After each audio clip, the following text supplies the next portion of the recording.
കോൺഗ്രസിലെ ഷാഫി പറമ്പിൽ പൊന്നുപോലെ കൊണ്ടു നടന്ന നിയമസഭാ മണ്ഡലമാണ് പാലക്കാടെന്ന് നമുക്ക് നിസ്സംശയം പറയാം. യുവ നേതാവ്, ഭാവി പ്രതീക്ഷ എന്ന ആനുകൂല്യമാണ് ഷാഫിക്ക് തിരഞ്ഞെടുപ്പുകളിലൊക്കെ ലഭിച്ചത് എന്ന കാര്യത്തിലും തർക്കമില്ല. ആ വികാരത്തിന്റെ പിന്തുടർച്ച രാഹുലിന്റെ വരവിലും നമ്മളെല്ലാം കണ്ടതാണ്. പാലക്കാട് MLAക്ക് ഇനി പാലക്കാട്ടെത്തി പ്രവർത്തനം തുടരാൻ കഴിയുമോ എന്ന ചോദ്യത്തിൽ വലിയ പ്രതിസന്ധി നിറഞ്ഞ ഒരു സാഹചര്യം എന്ന ഉത്തരമാണ് നമുക്കെല്ലാം മുന്നിലുള്ളത്. എന്താണ് പാലക്കാട്ടെ സാഹചര്യം എന്ന് കൂടി പരിശോധിക്കാം. ഗോകുൽ VS അവിടെ നിന്നുള്ള വിവരങ്ങൾ കൂടി നൽകും.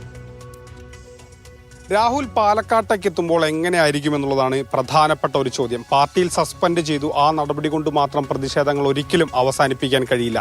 ഇന്ന് വിവിധ രാഷ്ട്രീയ പാർട്ടികളുടെ CPMന്റെ ആയാലും BJPയുടെ ആയാലും നേതാക്കളുടെ ഭാഗത്തു നിന്നുണ്ടായ പ്രതികരണം ശക്തമായ പ്രതിഷേധമുണ്ടാകുമെന്നാണ്.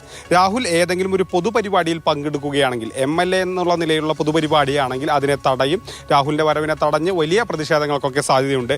വലിയ രീതിയിലുള്ള പോലീസ് സന്നാഹങ്ങളും ഇവിടെ ഒരുക്കിയിട്ടുണ്ട്. കാരണം ഒരു പ്രതിഷേധം എപ്പോൾ വേണമെങ്കിലും ഉണ്ടാകാമെന്നുള്ളത് കണക്കാക്കുന്നുണ്ട്. അതിനനുസരിച്ചുള്ള ക്രമീകരണങ്ങളും ഒരുക്കിയിട്ടുണ്ട്. രാജിവെച്ചാലും ശരി, രാജിവെച്ചിട്ടില്ലെങ്കിലും ശരി, രാഹുൽ മാങ്കൂട്ടം പാലക്കാട് മണ്ഡലത്തിൽ ഒരു പൊതുപരിപാടിയിലും പങ്കെടുക്കില്ല എന്ന് തന്നെയാണ് ഞങ്ങൾ പ്രഖ്യാപിക്കുന്നത്. പാലക്കാടിലെ ഒരു പരിപാടികളിലും, ഔദ്യോഗിക പരിപാടികളിലും പങ്കെടുക്കാൻ, ആ പരിസരത്ത് വരാൻ ഭാരതീയ ജനതാ പാർട്ടി അനുവദിക്കില്ല എന്നുള്ളത് ഞങ്ങളുടെ ഉറച്ച തീരുമാനമാണ്. ഇനി രാഹുൽ വരുമ്പോൾ തീർച്ചയായും ഒരു സംഘർഷ സാഹചര്യത്തിലൂടെയായിരിക്കും പാലക്കാട് കടന്നു പോവുക. കാരണം രാഹുലിന്റെ മുന്നിലുള്ള ഏറ്റവും പ്രധാനപ്പെട്ട വെല്ലുവിളികളിലൊന്ന്, പാർട്ടി സസ്പെൻഡ് ചെയ്തിട്ടും താൻ MLA ആയി തുടരുന്നു. ഇതിന്റെ കാരണം ജനങ്ങളെ ബോധ്യപ്പെടുത്തണം.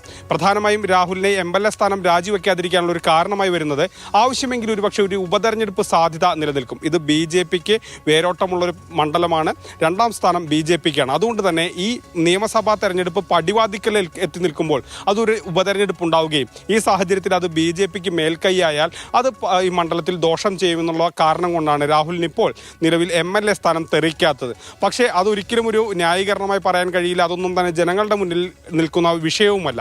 ഏതായാലും വലിയ രീതിയിലുള്ള പ്രതിഷേധങ്ങൾക്കായിരിക്കും രാഹുൽ പാലക്കാട് കാലെടുത്ത് കുത്തുമ്പോൾ നമ്മൾ കാണാൻ പോകുന്നത്.